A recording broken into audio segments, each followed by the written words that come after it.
Hey my friends, Yarrow Willard, Herbal Jedi here, signing in, and I just wanted to share with you a favorite plant of mine, one that I've been loving for years. Now this one is pretty cool. This one eats bugs, kind of like a Venus flytrap. It's a carnivorous plant, and it's growing right behind me. Its name is teasel. Now this is a really cool plant. I mean, look at these flowers. They've got these beautiful little florets where we have all this kind of lavender style floret that's kind of coming around it, and it's got these spiky sepals that are all these edges around to protect it. This plant looks like it's from another planet. Now, one of the things I love about it is, first off, the bees love it, but it's just like how spiky it is, and I'm a big fan of spiky plants. I know I may have shared that in other videos, but that's one of my favorite things, are plants that are spiky. They say protective plants, and this one is one of the most protective plants we know of for something called Lyme disease. Now, Lyme disease is pretty much one of the hardest to determine and figure out and deal with diseases of our time. It's often caused by a deer tick that gets into our head, burrows in, and then causes a bacteria that gets into our body. Now, Lyme disease causes all kinds of achy, spasm muscles, a lot of memory loss, kind of chronic weakness, and all kinds of other issues in the body. This herb has one of the best reputations for being used to help support this. But before we go into that, I just want to make sure you got the right plant. Now, this is an easy one to identify. You can see 6 feet tall, spiky plant with all kinds of little florets that are more lavender-like, growing around in a whorl. The leaves, though, are clasping around the stem, and this is partly how we know of it as a carnivorous plant. These leaves, as they clasp, and I got some right here, they'll pool water in this area, and I think there's maybe a few down below. We'll have a look at those that pool water in, and this water gets a slight sweetness to it. This sweetness attracts bugs, and the bugs get in there, they die, and then the plant digests them. This is one way this plant gets its nutrients. Now, of course, it gets a lot of nutrients. You can see it's got a lot of chi. It's a big, powerful plant. And one of the things that I think is really cool about it is how it grows in one season this high. Now, it's a biannual, so it grows over 2 seasons. The first one's right at my feet here. You can see these little basal rosette. It forms this kind of oblong kind of type shaped leaf as a little basal rosette in the spring of the first year, and then that'll fill out to just be a full rosette by the end of the year, and then next year it'll pop up to throw this big flower up. What we want to work with in this plant is its root. Its root is where the real medicine is. And this is something that's been used for over 2,000 years through Chinese medicine. It's something that's had a lot of energy put behind it and a lot of research, yet has not been used in North America as much until we had this epidemic where Lyme disease has become a real big issue in our part of the world.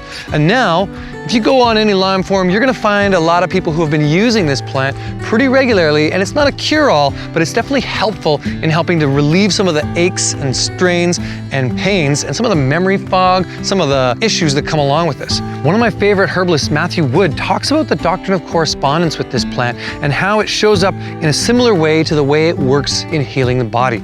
It's got these long, spiky stems with these clasping leaves. This is similar to the joints and the bones. So the belief is that it works in a similar way to the way it shows up, and that it is like bones and joints, and it works with a lot of aches and pains and joint issues.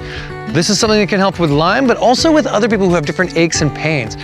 This is also, in the Chinese medicine system, been known as one of the best kind of kidney essence herbs to restore the kidney essence. And in Chinese medicine, the outward facing direction of the kidneys is the bones, right? So it works in the kidneys and the bones to restore that essence and bring the body back into health.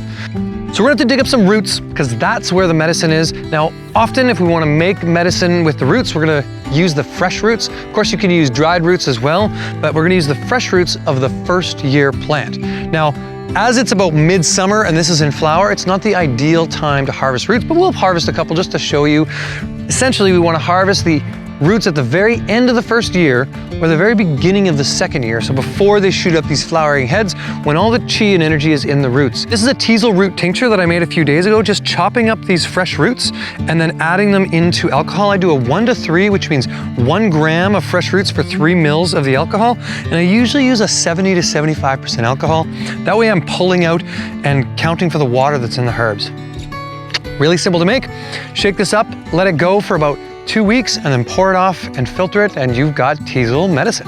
Teasel has a long taproot, so when it comes to harvesting roots like this, I want a small tool that can dig down.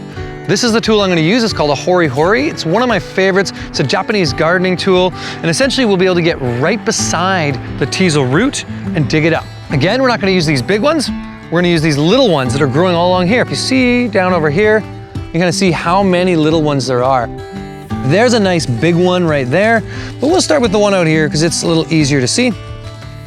I'm going to go straight down, just kind of loosen around. As this root's sort of like a carrot, although it's not in that family, it's in the Asteraceae family, the sunflower family. See, I got most of it, and there we go. That is going to be the medicine. Now, the nice thing about the hori hori is it's got these serrated edges. I can just kind of give this a little clean. That's the medicine we're going to work with. Now, as I tap into this taproot, we're going to just give it a little nibble. Kind of see what we can pick up from the energetics of this plant. This root has been used in medicine specifically for that joints and tension in the bones and the ligaments and the muscles, but also when it comes to memory fog issues, also with different areas of the body in the sense of healing liver congestion. One thing I wanted to share is how teasel actually got its name. Having these little spines, these stems were actually used to tease wool. Literally to tease wool. And in that way, it was used to felt things. So they would use these in replace of a needle to tease wool and make felted stuff. The other thing about this is its name in Chinese medicine actually means to restore what is broken. So if you've got something broken in your life, teasel might be the right plant for you. Here we have one of these great medicines of the Western world. This is one of those medicines that traveled with us as we came to the New World. It likes these disturbed soils, and so it grows in areas that we kind of turbulate the soil. Another way to see these type of people medicines that grow around us that work really well for the people as one of the best medicines of our time. So if you see teasel in your area and you want to work with something that's going to give you a little more energy, this is a great tea to restore the kidney essence, to heal the muscles and joints, to work with pain in the body, and to just bring us up to a little more vitality. Hope you get out and find teasel. It's a great medicine. It's growing abundantly. It's easy to harvest, easy to grow, and something you can connect with in your life. Herbal Jedi signing out. Ciao for now.